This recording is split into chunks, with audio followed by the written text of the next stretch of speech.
Bismillahirrahmanirrahim. Alhamdulillahirabbil alamin. Asyhadu an la ilaha illallah wa asyhadu anna Muhammadan abduhu wa rasuluh.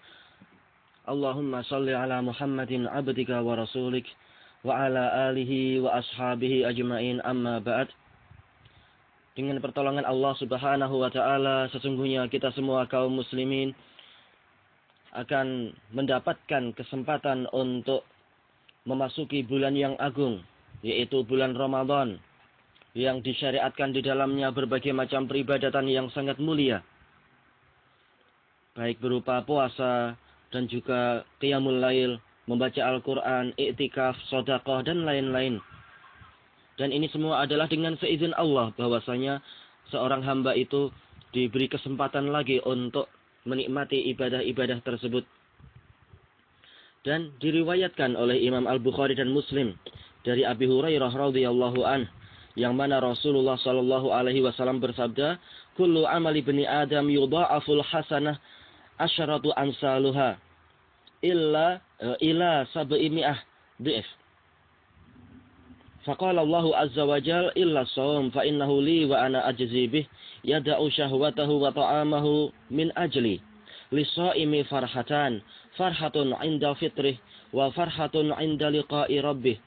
Wala khalufu fihi atyabu indallahi min rihil misik." Seluruh amalan Bani Adam itu dilipatkan kebaikannya 10 kali lipat hingga 700 kali lipat. Allah Azza wa Jalla berfirman, kecuali puasa, karena sesungguhnya dia itu adalah untukku, dan aku yang akan membalas dengannya. Dia meninggalkan syahwatnya dan makannya adalah demi aku. Orang yang berpuasa memiliki dua kegembiraan. Kegembiraan ketika berbuka puasa dan kegembiraan ketika berjumpa dengan Rabb-Nya. Dan benar-benar bau mulut orang yang berpuasa itu lebih harum di sisi Allah daripada aroma misik. Al-Imam Ibnu Rajab rahimahullahu ta'ala, beliau di dalam kitab Lataiful Ma'arif mengatakan, firman Allah Ta'ala, dia meninggalkan syahwatnya dan makannya dan minumnya adalah demi aku. Maka di sini ada isyarat kepada makna, yaitu bahwasanya orang yang berpuasa itu dia mendekat kepada Allah Subhanahu wa taala dengan meninggalkan perkara-perkara yang diinginkan oleh nafsunya, yaitu berupa makanan, minuman dan pernikahan. Dan ini adalah keinginan-keinginan jiwa yang terbesar. Dan di dalam pendekatan diri kepada Allah dengan meninggalkan syahwat-syahwat tadi dengan cara berpuasa, itu ada beberapa faedah. Di antaranya adalah mematahkan jiwa. Karena kekenyangan dan berkumpul dengan wanita itu akan menyebabkan jiwa menjadi gembira yang berlebihan, menjadi sombong dan lalai. Maka ini dipatahkan dengan puasa. Dan juga di antara faedahnya, faedah dari puasa adalah mengosongkan hati untuk berfikir dan berzikir.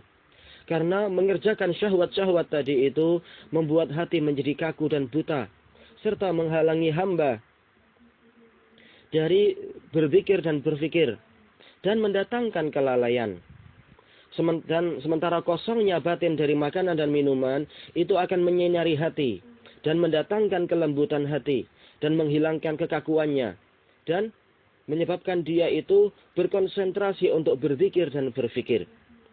Tentunya ini semua adalah dengan sesuai dengan batasan-batasan, tidak berlebihan. Dan di antara faedah dari puasa adalah bahwasanya orang yang kaya, dia akhirnya mengenal kadar kenikmatan Allah kepadanya, dengan menjadikannya dia mampu mendapatkan apa yang kebanyakan orang miskin itu tidak mampu mendapatkannya, yaitu masalah makanan, minuman, dan pernikahan yang lebih. Orang kaya dengan dirinya menghalangi dari perkara-perkara tadi pada waktu yang dikhususkan ini, yaitu pada waktu bulan Ramadan, dan mengalami kesulitan-kesulitan, maka dia akan jadi sadar dan dia jadi ingat tentang orang yang sama sekali tidak mampu mendapatkannya, sama saja di waktu Ramadan ataupun di luar Ramadan. Maka kalau dia ingat masih banyak orang yang mengalami seperti itu, maka ini mengharuskan untuk dirinya mensyukuri nikmat Allah yang Allah karuniakan kepadanya dengan kekayaan tadi. Dan hal ini akan mendorong dia untuk mengasihani saudara yang sedang memerlukan itu, dan berbagi dengannya apa yang mungkin untuk dibagi. Dan juga di antara faedah puasa adalah puasa itu menyempitkan aliran darah yang menjadi tempat berlalunya dan berlarinya setan di dalam tubuh manusia. Karena setan itu mengalir di dalam tubuh anak Adam seperti aliran darah.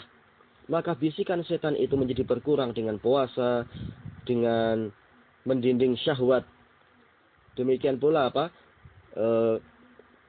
kemarahan, yaitu dengan puasa, maka kemarahan itu akan menjadi berkurang. Oleh karena itulah Rasulullah SAW bersabda, as-shaumu wija, puasa itu adalah tameng, puasa itu adalah perisai. Ini diriwayatkan oleh Bukhari dan Muslim. Karena puasa itu memotong syahwat pernikahan. Dan ketahuilah bahwasanya pendekatan diri kepada Allah Ta'ala dengan meninggalkan syahwat-syahwat yang hukum asalnya diperbolehkan di luar waktu puasa, ini tidaklah sempurna kecuali setelah kita mendekatkan diri kepada Allah dengan meninggalkan perkara-perkara yang Allah haramkan di seluruh keadaan. Seperti dusta, kezaliman, berbuat melampaui batas kepada manusia di dalam masalah darah dan harta serta kehormatan mereka. Oleh karena itulah maka Nabi SAW bersabda, "Man lam yada' qaula zur wal amala bih, falaysa lillahi hajatun fi an yada'a ta'amahu wa syarabah." Barang siapa tidak meninggalkan perkataan yang palsu dan pengamalannya, maka Allah tidak memiliki keinginan kepada amalan orang tadi di dalam meninggalkan makanan dan minumannya. Yaitu Allah Ta'ala tidak akan memberikan pahala kepadanya. Ini diriwayatkan oleh Bukhari. Tayyib, ini tadi adalah penjelasan dari Imam Ibnu Rajab Al-Hambali rahimahullah.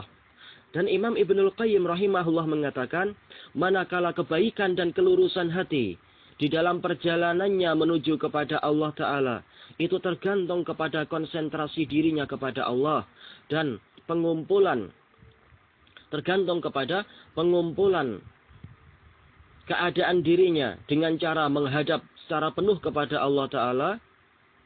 Sementara mengumpulkan jiwa dan konsentrasi jiwa kepada Allah itu tidak terjadi kecuali kalau memang dia betul-betul memusatkan perhatian kepada Allah.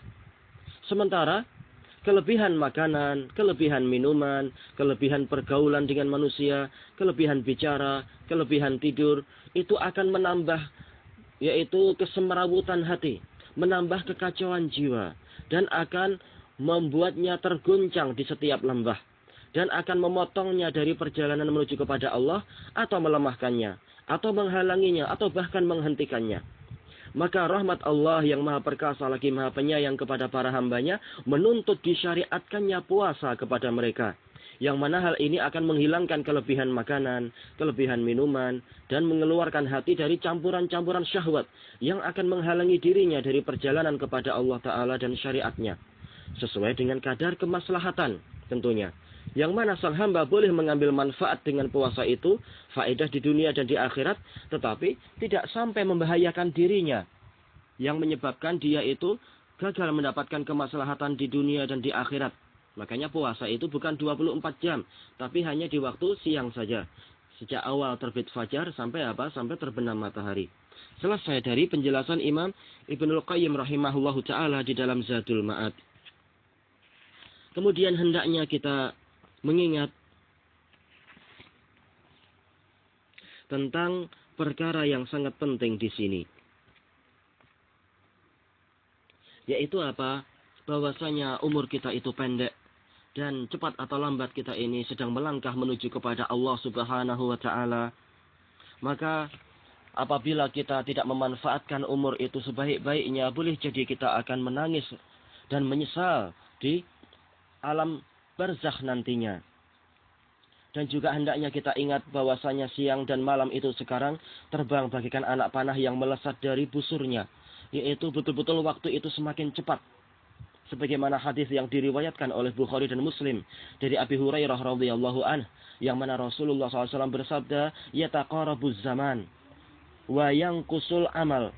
Sesungguhnya zaman itu semakin berdekatan dan amalan itu semakin berkurang. Wa yulqasyuh, dan penyakit pelit, penyakit bakhil, penyakit kedekut yang keras itu telah dilemparkan di tengah-tengah manusia.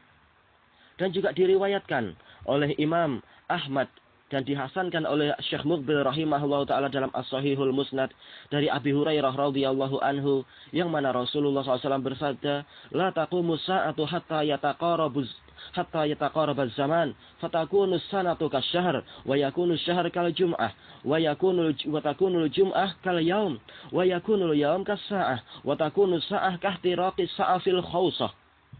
Tidaklah datang di hari kiamat sampai zaman itu semakin berdekatan. 1 tahun itu seperti sebulan, sebulan seperti 1 Jumat, 1 Jumat itu bagikan sehari, dan sehari itu bagikan 1 jam, dan 1 jam itu seperti terbakarnya daun pokok kurma yang telah menghitam, yaitu betul-betul waktu itu berlalu sangat cepat, tanpa kita sadari, kecuali dalam keadaan bulan Ramadan itu telah ada di depan pintu kita, sudah hampir mengetuk pintu dengan bingkisan-bingkisan kegembiraan. Maka hendaknya kita betul-betul memanfaatkan bulan Ramadan itu dengan faedah yang sebanyak-banyaknya, dengan amalan yang sebagus-bagusnya, agar kita menghadap kepada Allah Ta'ala dalam keadaan kita gembira. Wallahu ta'ala a'lam.